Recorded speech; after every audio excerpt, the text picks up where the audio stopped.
Hello students, in this video lecture we will discuss about the pedigree analysis. आपको पता है कि NEET में पेडिग्री एनालिसिस का कोई जेनेटिकल प्रॉब्लम आ सकता है और इस जेनेटिक प्रॉब्लम को आपको 20 से 30 सेकंड के अंदर आंसर देना है। तो पेडिग्री एनालिसिस को देख के डर लग जाता है और कन्फ्यूजन ज़्यादा होता है, तो बच्चे यूजुअली उसको छोड़ देते हैं। पर यहाँ पे हम ऐसे कुछ टिप्स एंड ट्रिक्स का डिस्कशन करेंगे जिससे कम से कम पेडिग्री एनालिसिस का क्वेश्चन आप छोड़ के नहीं आओगे। ठीक है, पहले हम देखते हैं थोड़ा सा हम पेडिग्री क्या है और पेडिग्री एनालिसिस क्या है, इसके बारे में हम थोड़ा सा 2-4 पॉइंट्स डिस्कशन करेंगे। उसके बाद हम कुछ टिप्स में जाएंगे जैसे कि हम प्रॉब्लम सॉल्व कर पाएँ। ठीक है, मैं इसमें पेडिग्री एनालिसिस क्या है ज़्यादा डिटेल्स नहीं जाऊँगा और उसका जो सिंबल्स वगैरह आप लोग यूज करते हो उसके बारे में भी हम डिस्कशन नहीं करेंगे। तो यहाँ पे ओनली हम टिप्स एंड ट्रिक्स को डिस्कशन करेंगे जिसमें आपको पेडिग्री एनालिसिस का कोई प्रॉब्लम आया तो आप उसको इजीली सॉल्व कर सको। ठीक है, तो पेडिग्री एनालिसिस क्या है, ये actually it is a method of study of human genetic disorders.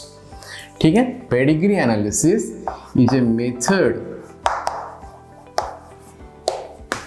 Of study of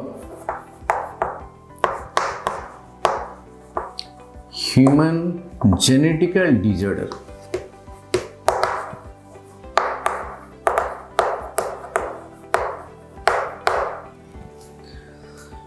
ठीक है, आपको पता है कि जो ह्यूमन बींग्स हैं we also follow the principle of inheritance of Mendel, but जो कॉमन मेंडेलियन एक्सपीरियंस है, जो एक्सपेरिमेंट्स हैं उसको हम कैरी आउट नहीं कर सकते ह्यूमन बींग्स में। क्यों नहीं कर सकते? 2 रीजन के लिए नहीं कर सकते, क्योंकि ह्यूमन बींग्स में control crosses are not possible.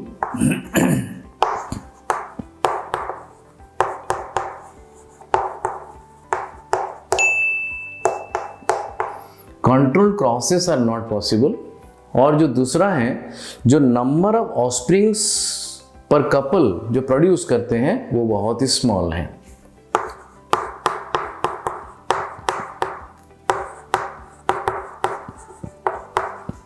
जो number of offsprings per couple ये बहुत ही छोटा है। किसी का 1 बच्चा होता है, किसी का 2 बच्चा होता है, किसी का नहीं होता, लाइक दैट। तो इसीलिए इसको जो अगर हम कोई भी जेनेटिकल डिसऑर्डर्स को ह्यूमन बींग्स का अगर हम स्टडी करेंगे तो थोड़ा सा हटके हमको सोचना पड़ेगा और उसको कुछ अलग अंदाज से हम इसको एनालाइज करेंगे। And that analysis is actually called as pedigree analysis. इस पेडिग्री एनालिसिस को हम सेवरल जेनरेशंस का जो डाटा है उसको बेस करके बनाते हैं and it represents the inheritance of a particular character or trait which is represented in the form of a family tree over generations। ये आपको पता है it is pedigree। ठीक है, और ऐसे ही पेडिग्री एनालिसिस हम करते हैं। पर हम इस पेडिग्री एनालिसिस को हम किस तरह से रिप्रेजेंट करते हैं ये भी आपको पता है। डिफरेंट सिंबल्स आर देयर, आपको ये सिंबल्स के बारे में भी पता है, बट वो सिंबल हम अभी डिस्कशन नहीं करेंगे इस वीडियो क्लिप में। ठीक है, so there are 4 different types of traits आपके पास हैं और वो ट्रेड्स क्या हैं? आइदर दैट जेनेटिकल ट्रेड जो we are talking about may be autosomal, मतलब ऑटोजोम जो क्रोमोजोम है आपको उसके साथ लिंक्ड है, या फिर एक्स क्रोमोजोमल है। एक्स क्रोमोजोम को लिंक किया हुआ है। और ये जो ऑटोजोमल या फिर एक्स क्रोमोजोमल है आपको पता है कि ये फिर डोमिनेंट भी हो सकता है या फिर रिसेसिव हो सकता है। सिमिलरली ये भी डोमिनेंट हो सकता है और रिसेसिव हो सकता है। Got it? तो there are 4 different types of traits we are having. तो अब हम कुछ टिप्स में आते हैं कि कैसे इस तरह का प्रॉब्लम जो पेडिग्री एनालिसिस का होता है उसको हम इजीली सॉल्व कर सकें। ठीक है, so I am giving you a flow chart and that flow chart will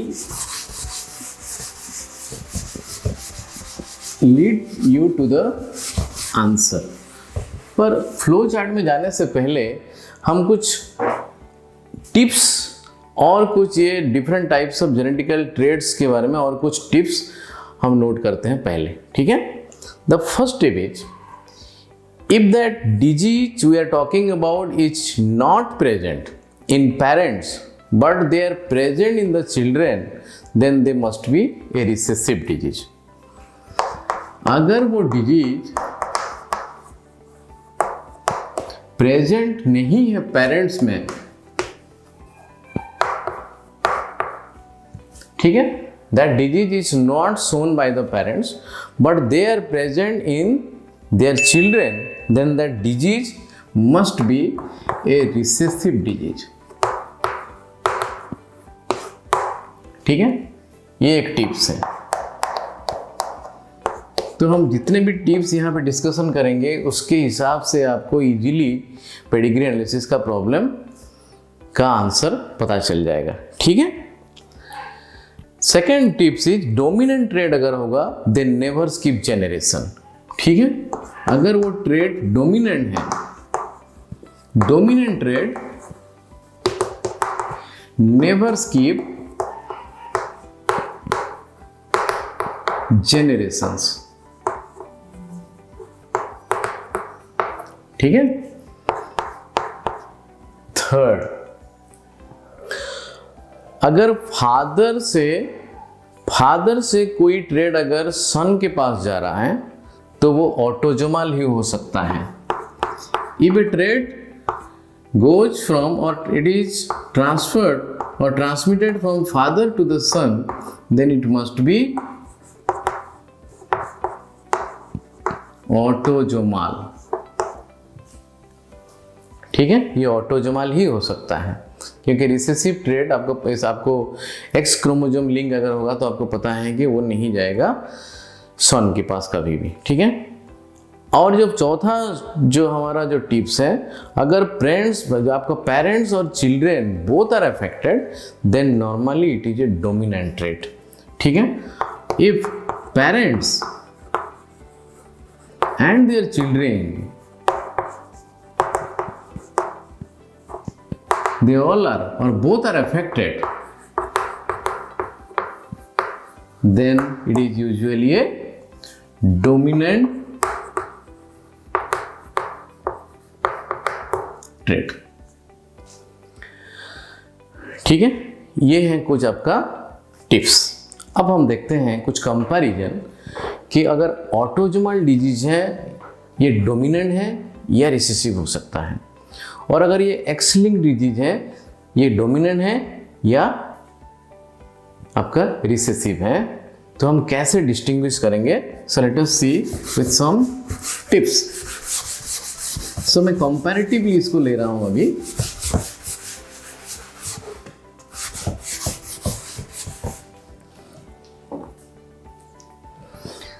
late us first see autosomal dominant and autosomal recessive.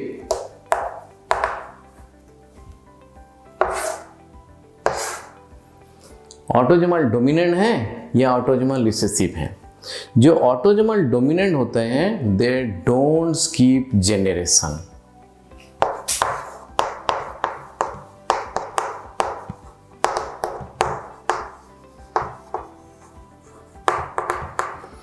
but autosomal recessive they can skip generation, ठीक है ना, they can skip generation. In case of autosomal dominant, the affected parents can have unaffected children. Affected parents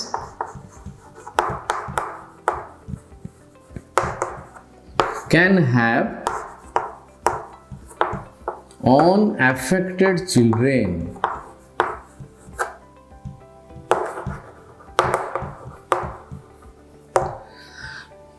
parents affected हैं but इनका children unaffected हो सकते हैं। पर जो ऑटोजोमल रिसेसिव होते हैं, unaffected parents can have affected children.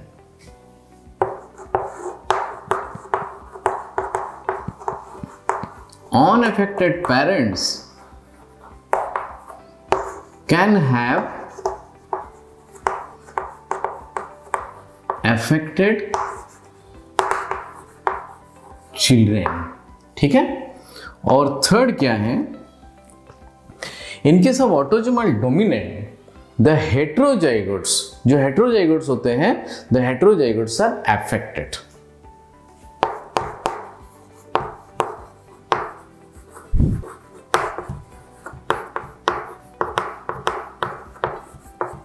So heterozygotes for the trait are affected, but in case of autosomal recessive, the heterozygotes have normal phenotype.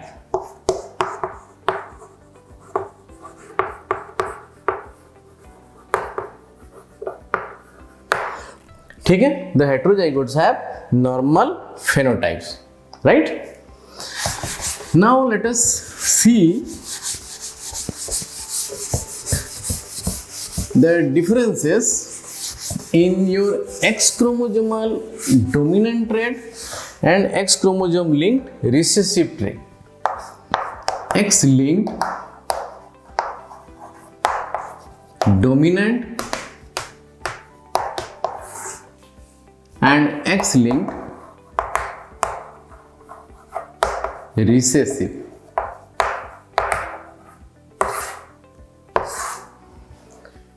ठीक है, एक्स लिंक जो डोमिनेंट होता है, the disease never transferred from the father to son, ये तो हो ही नहीं सकता.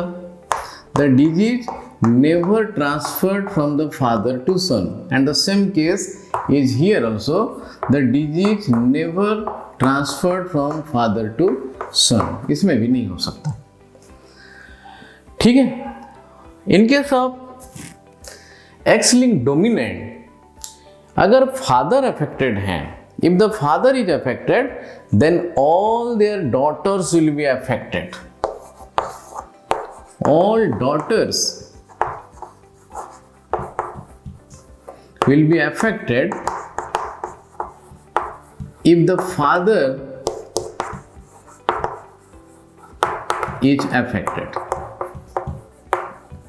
So father अगर affected है, इनका जो जितने भी daughters होंगे सब affected होंगे. But इनके सब X linked recessive trait क्या होता है, usually the trait का जो ट्रांसफर होता है, usually the disease tends to transfer from mother to the son and from the father to the daughter. The tending of disease or the disease tends to transfer from mother to son and from father to daughter. ये कुछ tips हैं जो आपको याद रखना पड़ेगा, जो आपको हेल्प करेगा पेडिग्री एनालिसिस का प्रॉब्लम्स को सॉल्व करने के लिए. अब मैं आपको एक फ्लो चार्ट दे रहा हूँ जो कि चीज़ों को और आसान कर देगा आपको. ठीक है, so as I promised, now I am giving you a flow chart.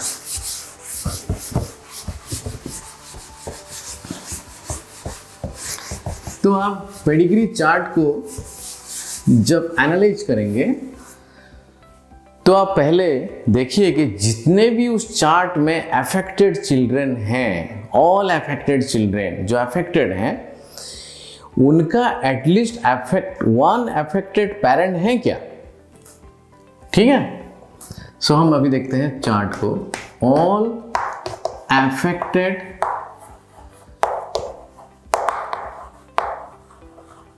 Children affected हैं. तो वहां पे आप नोटिस करो, क्वेश्चन करो अपने आप को, at least one affected parent, at least one affected parent. तो अब देखो तो चार्ट में क्या दिखाई देगा, आइदर आपका जो क्वेश्चन है उसमें आंसर आएगा यस और नो. तो ये हो सकता है यस या फिर नो.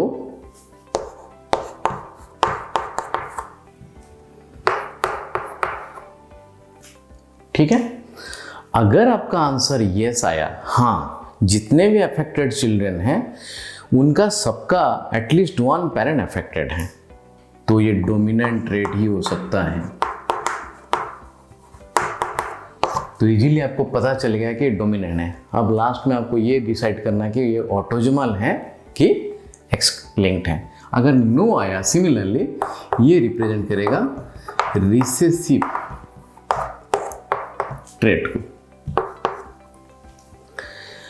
अगर आपका आंसर ये यस आया तो हमको डोमिनेंट कैरेक्टर मतलब ये एक्स लिंक्ड डोमिनेंट भी हो सकता है और ऑटोजोमल डोमिनेंट हो सकता है। तो उसमें आपका सेकंड क्वेश्चन आपको करना पड़ेगा, all affected males have affected mother and affected daughters हैं क्या?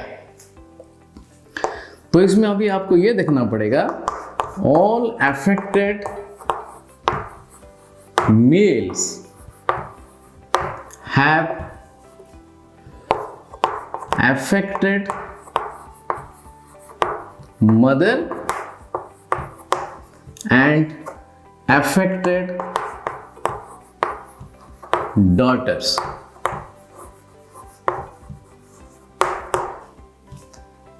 देखो उस चार्ट में है क्या? अगर हैं तो यहां पे भी आपका दो आंसर आ सकता है, यस और नो। अगर आंसर आपका यस आया तो it will be X linked dominant, ठीक है। और अगर आपका आंसर नो आया then it is autosomal dominant. Simple, is it? अब देखते हैं हम जो रिसेसिव है, आपका आंसर आया था नो, मतलब ये रिसेसिव ट्रेट हो सकता है। आप अभी उसमें देखो, all affected females have affected father and affected son हैं क्या? अपने आप को क्वेश्चन करो और देखो इसमें, all affected females have affected father and affected son, yes और नो, ठीक है। If your answer is yes then it is X linked recessive, and if your answer is no then it is autosomal recessive. So बच्चों, ये है आपका pedigree analysis का कुछ tips. I hope कि आपको पसंद आया होगा। If it helps you and if you like it then please comment and stay tuned for next videos. In the next video we will discuss about some genetical problems और उस genetical problems को हम कैसे कुछ formulas को use करके easily solve कर सकते हैं। Thank you for watching me and stay tuned for the next video.